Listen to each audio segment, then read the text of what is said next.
Hello, it's Jess. Welcome back to my channel and welcome to today's video. We have reached the halfway point of the year. I hate saying that out loud, but it is nonetheless the truth. And today I'm going to be doing the mid-year book freakout tag. This tag is basically just a way for us to check in and talk about the first half of the year, see how our reading has been going, and, discuss a couple of future plans. First things first, I have decided to only use a book one time, sort of. In this video, there's one question where I just can't get around it. I just wanted to highlight as many different books as I can in this video instead of just talking about like my 5 best reads of the year over and over again. If I get to a question and you're like, Jessica, but what about this so very obvious answer? Yeah, I know. I get it. Don't worry. I'm just trying to highlight as many different books as I can in this video. You will unfortunately have to wait till the end of the year to get my definitive best books of the entire year. Let's go. Let's kick it off with what is the best book that you have read this year? And honestly, there is really only one answer for this. There are a couple of books that came into my mind this year, and there are definitely some very close runner-ups, but this is a book that I read at the beginning of the year and I think about it constantly. It really resonated with me. The series, both of the books that I've read in this series really resonated with me, and I am obsessed with this series. And so the best book that I read this year is Heavenly Tyrant by Xiran Jay Zhao. This series, this author, everything about it is just perfection. This is a young adult sci-fi series, and I actually can't believe that my best book so far of the year is not only not a fantasy book, but it's also not adult. Book 1 in this series, Iron Widow, absolutely fantastic, 5 stars, but Heavenly Tyrant is even better. The character development in this book is outstanding. The social commentary in this book I think is phenomenal, and like on top of that, you've got some really toxic, morally gray characters, you've got toxic relationships, you've got people backstabbing each other. It just hits every single mark. It's got like a super fast action plot going on. It's got political intrigue. It's got feminism. It has giant mechas. Like, I'm sorry, it's just so good. I literally don't have a single complaint about this book. I actually think that it is perfection. Read Iron Widow and Heavenly Tyrant. That's all I gotta say. The next question is, what is the best sequel that I've read this year? And technically, because the best book that I read this year is also a sequel, it should go in here, but I'm not doubling up on books, so I wanted to talk about Bloodmarked by Tracy Deonn. This is a young adult fantasy series where we follow our main character Bree, and she is sort of ends up wrapped up in this secret society that is dating back to King Arthur. Book 1 in this series was absolutely fantastic. It was really solid, stellar. I think I gave it either a 4 or a 4.5. I can't remember. And I think that this is actually an unpopular opinion. I think most people rated like the first book full 5 stars and actually liked it better than the second book, but in my opinion the second book is better. I think Bree has grown so much from book 1 to book 2, and I just really loved watching her develop in her own powers, grow in her strength, grow in her confidence, and also like I liked watching her challenge the status quo, challenge the system, challenge the people in power. Another thing that you need to know about me, and this is entirely Tolkien's fault, but I love a meandering storyline when I think it's done well. And so I think that that is one of the reasons that I think book 2 is better than book 1. In addition to just like the fact that Tracy Deonn has improved as an author, book 1 has like a really tight plot. Book 2, Bree is on the move a lot, and she's going to different locations to find information and learn about her magical abilities. I eat up a meandering side questy story as long as I can see how it fits into like the bigger storyline. The third book in this series did come out this year. It's going to be a 4-book series, so it's almost complete. I really recommend it. I think it's so fantastic. The next question is, what's a new release that you haven't gotten to yet? And this is honestly embarrassing, but The Buffalo Hunter Hunter by Stephen Graham Jones. If you know one thing about me, it's that I love vampire stories. I don't even care what you're doing with the vampires. I just love vampire stories. Stephen Graham Jones is one of my all-time favorite authors and is my single favorite horror author. And he wrote and published a vampire horror novel. And I have a signed copy and I haven't read it. It's actually so embarrassing for me. It really, like, why haven't I read this book? Next up, we have most anticipated releases for the second half of the year, and I'm a dirty, filthy cheater, so I have 4 answers for this, but I won't get into details about them. So on August 12th, we have Lord of Ruin by K.M. Emright. This is the Age of Blood Book 2. It is a vampire story with a lot of political intrigue, social commentary, messy relationships, messy, morally gray characters. I loved book 1, rated it 4 stars. That was K.M. Emright's debut novel. I can't wait for book 2. I've already pre-ordered it. It comes out next month. I'm so excited. Also coming out next month, we have Catabasis by R.F. Kuang. It is a dark academia romance novel inspired by, I believe, Dante's Inferno. I love R.F. Kuang. I'm gonna read anything that R.F. Kuang writes, so sign me up. Also coming out next month, I have also pre-ordered it. Also, I literally hate that it's Catabasis instead of Catabasis. Listen, I get it. I will pronounce it correctly. I just hate it. In October, we have Savage Blooms coming out by S.T. Gibson. I have read 2 of S.T. Gibson's books, A Dowry of Blood and An Education in Malice, and I know that most people didn't like An Education in Malice, but I loved it. If you get it, you get it. I don't have anything else to say about An Education in Malice. It's just for the people who just want to read about toxic lesbians being toxic. I don't know what to tell you. Like, it's not really about the plot. It's just about messy people being messy and being in a toxic relationship. This is a new book that she has coming out. I believe that it is going to be the start of a new series, which is interesting. And this one involves the Fae and the fairies. I'm so eager to see what they have to say about that. I think that they already kind of have like a dark fairy tale quality to their writing. So I think that a story about fairy magic is just really going to be in their wheelhouse. And I'm also excited because this one is over 400 pages, which I think makes it their longest novel yet. Very excited.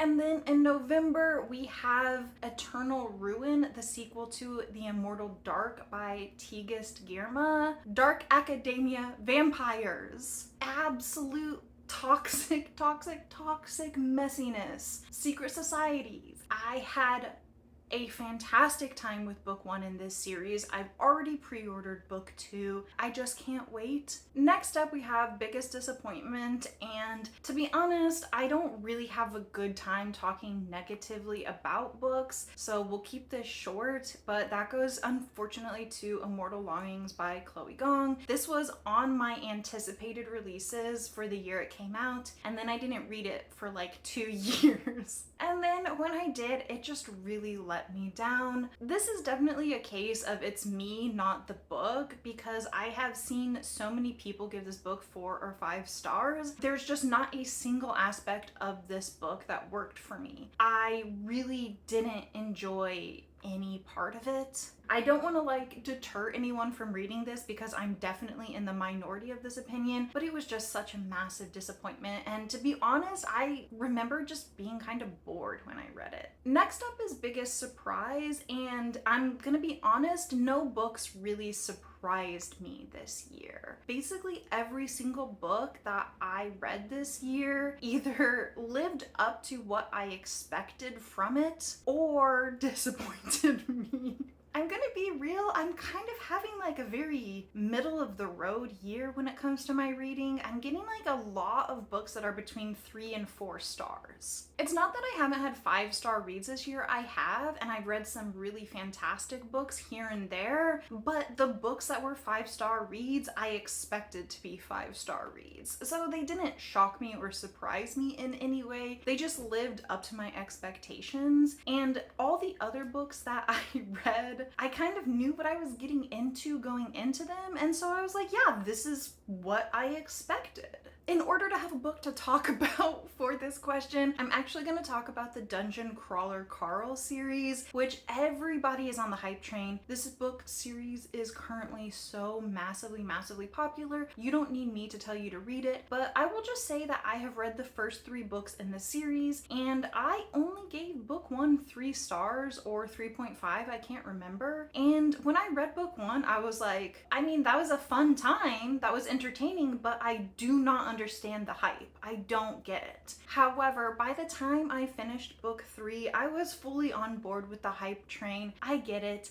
Dungeon Crawler Carl, while not a surprise to me, I do think is one of the most entertaining series that I have ever read in my entire life. Even though I haven't had a 5-star read in the series yet, I do think it has potential to be a 5-star series, and the amount of like enjoyment and entertainment that I get out of this series really has made it like kind of a bright spot in a year that has, to be perfectly honest, not been going the greatest. Here is me, yet another person on the internet telling you to read Dungeon Crawler Carl because yes, it is worth it. Next up is a new favorite author. This could be a debut author from this year or someone who's new to you. And to be perfectly honest, I have not read very many new authors this year. I read a lot from authors that I have previously read from. I did read a new author this year that I think, while the book that I read was only 4 stars, and I will talk about it in a future wrap-up, I think that they have the potential to be a new comfort author for me, an author that I go to when I just want to feel a warm hug, I want to feel happy, and I want to have a good time, and that is Richard Osman. I read The Thursday Murder Club last month, and it was just so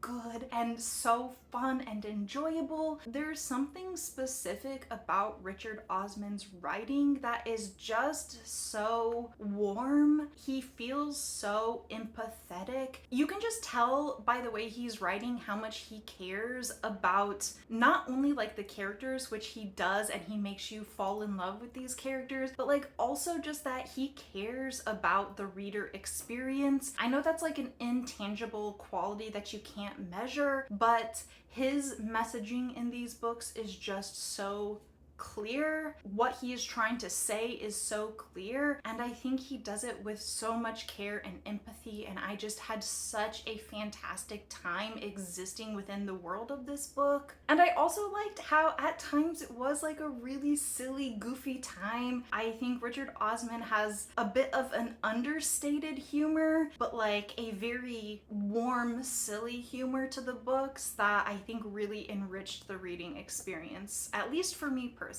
The next question is, who is your newest fictional crush? And I don't get fictional crushes. I mean, don't get me wrong, I read romance and like sometimes I will feel like the butterflies, and that's how I know like it's a good romance, but that doesn't mean that I actually like have a crush on any of the characters in the books. So like my friend Kitty, I've changed this to new favorite couple, and I wanted to talk about Nina and Henry from The Things We Water by Mariana Zapata. This is my first Mariana Zapata Zapata book, and it is a paranormal romance, and I just had such a fantastic time. I loved this couple. I loved watching them get to know each other. Nina is a single mom, and the romance in this book is so like sweet and soft, but also so very earnest. It feels so sincere. Henry is just so gentle with Nina's son, and there's also like so much found family. It's just so wholesome and cute and cozy, and I love it so much. I also love a man who is protective,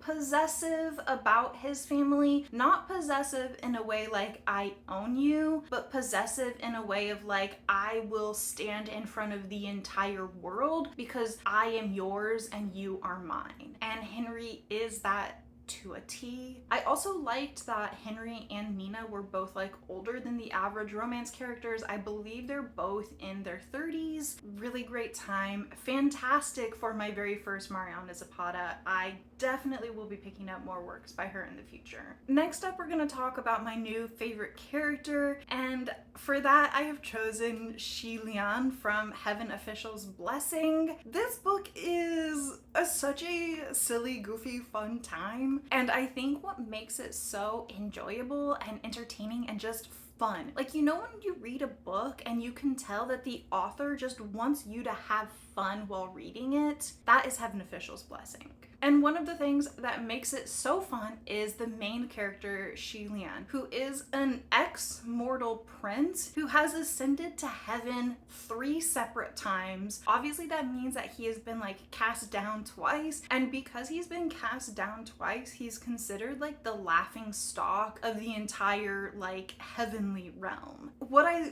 love about him is like he kind of has himbo energy. Don't get me wrong, he's not unintelligent. Like, he is smart and he does view the world in a very interesting and unique way. Basically, like, over the course of this book, Xi Lian is kind of like sent on these like little side quests. Again, I love a side quest book, but he's basically like sent out to kind of like solve some of like heaven's problems in the mortal realm. Because he's the laughing stock, he doesn't really have any worshippers, so he's kind of like at the bottom of the barrel because worshippers dictate how much heavenly power you have. So in order to like kind of accumulate some like heavenly money and heavenly power, he like goes out on these quests that all the other people think are like beneath them. He's a really fun character to read about because he views the world differently than a lot of everyone around him, including like mortals. He's definitely able to kind of like see beyond like the first layer of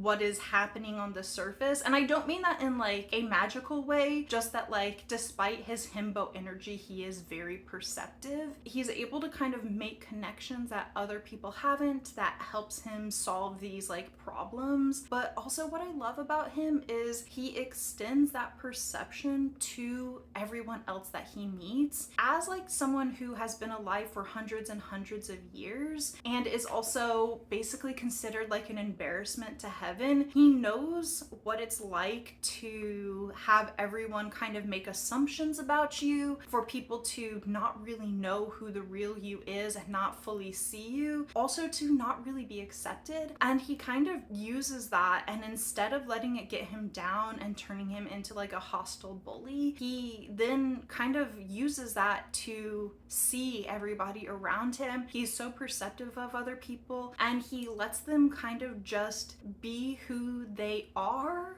and accepts what they are willing to give to him within the relationship. And like, this is a male-male romance series, even though really nothing happens in book 1. So like, obviously there is the romance element, but I'm talking about like friendships and like humans that he comes in contact with, other heavenly officials. He just kind of like sees them and lets them dictate how they want to be viewed by him, and just accepts what they are willing to bring to the table. I just think it's so beautiful how he treats other people and doesn't allow like whatever the popular gossip or like the perceptions that other people have dictate how he views each individual. I also love the fact that despite the fact that he's been alive for hundreds of years and has fallen from heaven twice, that he still isn't jaded, he's still warm and caring. And also, I love that he's like low-key oblivious about